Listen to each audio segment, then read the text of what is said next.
It was 2014, and I'm sitting in my car. My seat was leaned back all the way.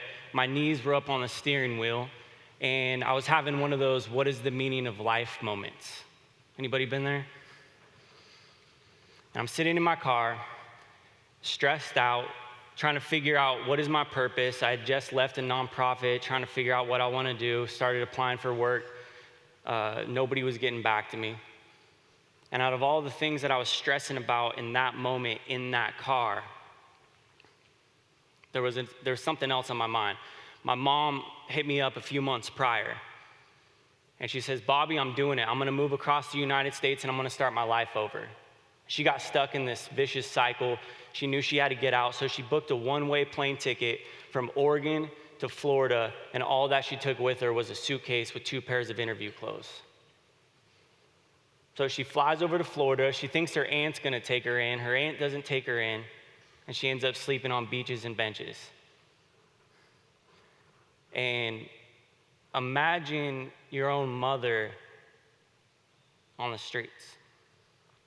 This completely changed my paradigm because I was always the guy that drove by homeless people and whispered under my breath, go get a job. And out of all the things that I was passionate about, homelessness was not even on the list. And so this changed me because my mom has 2 college degrees. She's managed restaurants. She raised my sister and I primarily by herself. And this taught me something. It taught me that not all people choose to become homeless, that some people just need a second chance. And that inspired me to start calling my local homeless shelters and ask what they needed. What do you guys need? Do you need help raise money? Do you need food? They said, we need blankets. So I came up with the idea that I was familiar with the one-for-one business model, and I came up with the idea that for every blanket purchased from our company, we would donate a second blanket to that person's local homeless shelter. And I wanted to take it a step further. I wanted to localize it. I wanted to give people and businesses around the United States an opportunity to make a difference down the street and start addressing an issue right there in our own societies. I wanted to localize it. And so I shared this idea with a couple friends, came up with a name, Sackcloth and Ashes. Sackcloth and ashes is ancient Jewish symbolism for mourning and repentance. So the idea is every time somebody wrapped themselves in a blanket, it symbolized mourning over the homeless population and repentance by contributing to a homeless shelter in their area. Cool idea, shared it with some friends. They were like, Bob, you gotta do this. And I didn't do anything about it. So I'm sitting in the car, and my seat's leaned back all the way, and my knees are up on the steering wheel, and I'm having one of those what is the meaning of life moments. I don't know what I'm supposed to do. I'm applying for jobs. Nobody's getting back to me. My mom's going through this crazy journey, and I have an idea for a business, and I'm not doing anything about it. So I'm sitting in the car, and I look up, and in that moment, my seat's leaned back, my knees are up on the steering wheel, and there's a coffee cup on my knee. I look up, and on the coffee cup, there's a coffee sleeve, and on the coffee sleeve, there's a quote that says, "What are you waiting for?" My first thought was, what the hell kind of coffee company is putting quotes on their cups that are convicting me about my life? And my second thought was, what am I waiting for? What am I waiting for? And that was my now moment. That was my now moment. So I pull out my phone and I take a photo of that coffee cup because I knew that one day I would stand on a stage and I'd be speaking to a crowd, and I wanted to show that photo at that moment while I was about to tell the story that I'm about to tell you guys today. What are you waiting for? Are you waiting for more time? Are you waiting for more resources? Are you waiting for more connections? Are you waiting for more money? What are you waiting for? That was my now moment. I started my car, drove straight down to Joann's Fabric because that's what you're gonna do when you're starting a blanket company. And I wanna give a shout out to Joann right now. I still get your text messages and the coupon codes. So I went into Joann's, bought a sewing machine, bought a roll of fabric, drained my savings account, went home. I'm walking my house. My wife and her friend are sitting in the living room watching TV. I walk in, I'm packing in a roll of fabric in a sewing machine. And I walk in front of the TV, and my wife and her friend, they kind of sit up on the couch, and they're like, what are you doing? And I stopped, and I'm like, girls, I'm starting a blanket company. And they go, I think you've lost your freaking mind. And in many ways, I was losing my mind, because sometimes the right thing is not always the logical thing. You have to be a little bit crazy to actually do something in the world. It's not always logical. You have to be a little bit crazy if you want to make any kind of significant difference in the world. So I tried to learn how to sew. And I made the first sackcloth and ashes blanket. And I realized something. I can't sew. It's unfinished. And so I started hiring local seamstresses in my community, and they started making me blankets. And the only thing that I knew about business is the power of perception.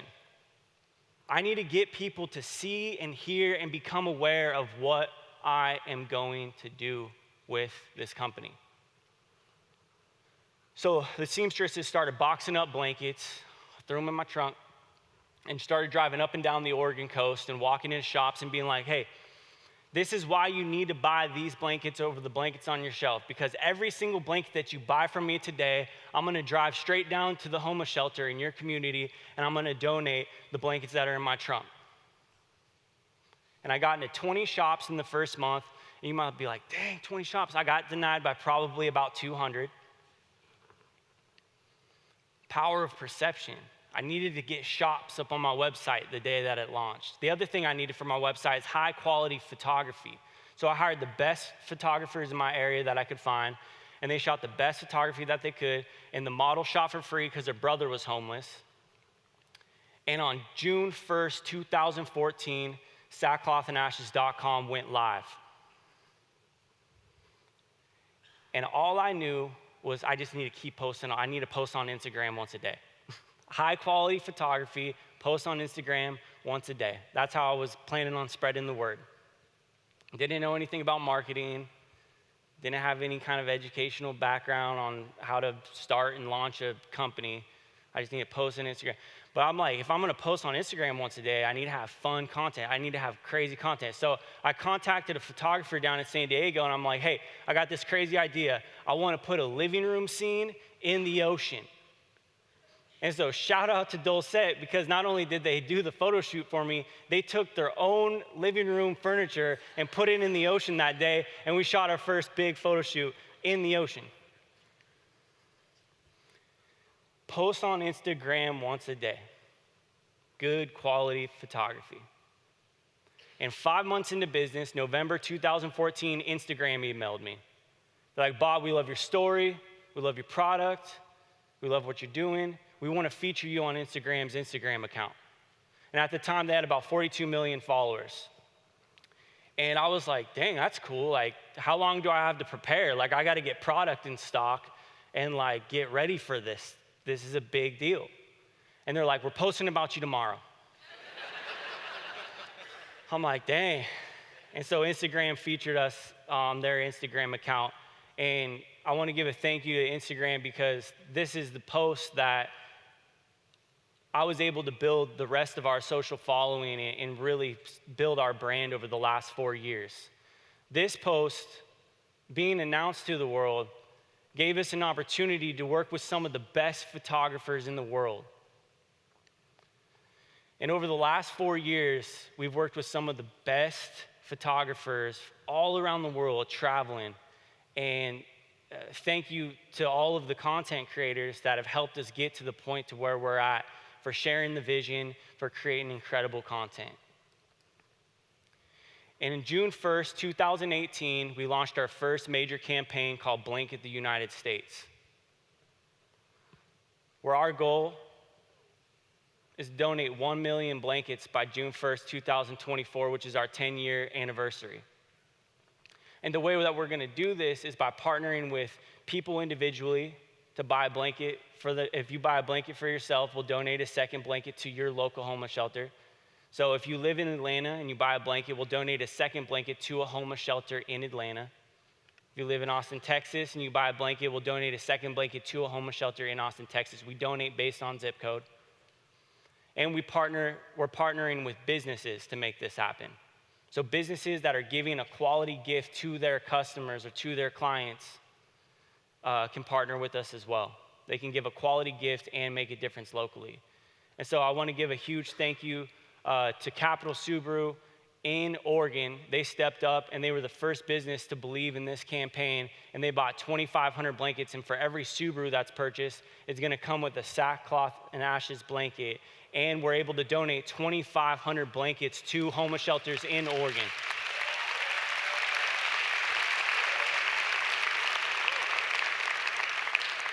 And I wanna show you guys an exclusive sneak peek at a commercial that we shot for him a couple weeks ago. And a side note, I was driving the Subaru.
Huge thank you to Emmett Sparling, who shot that video. He's 19 years old, and he's gonna be one of the best filmmakers in the world.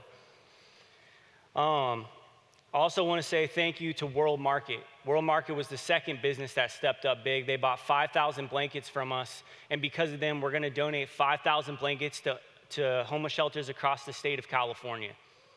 Let's give it up for them.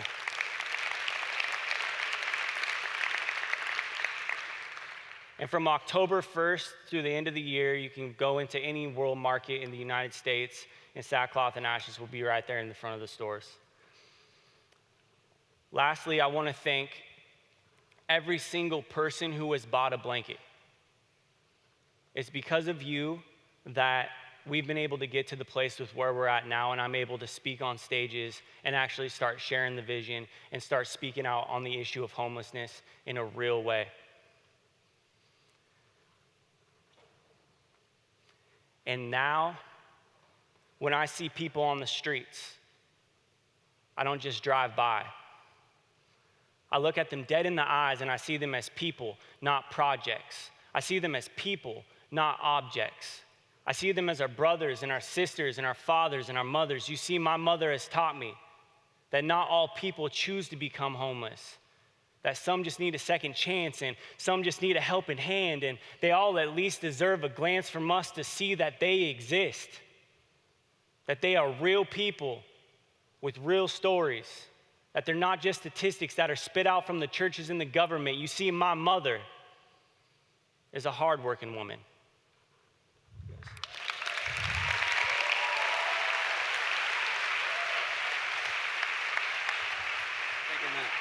I got it.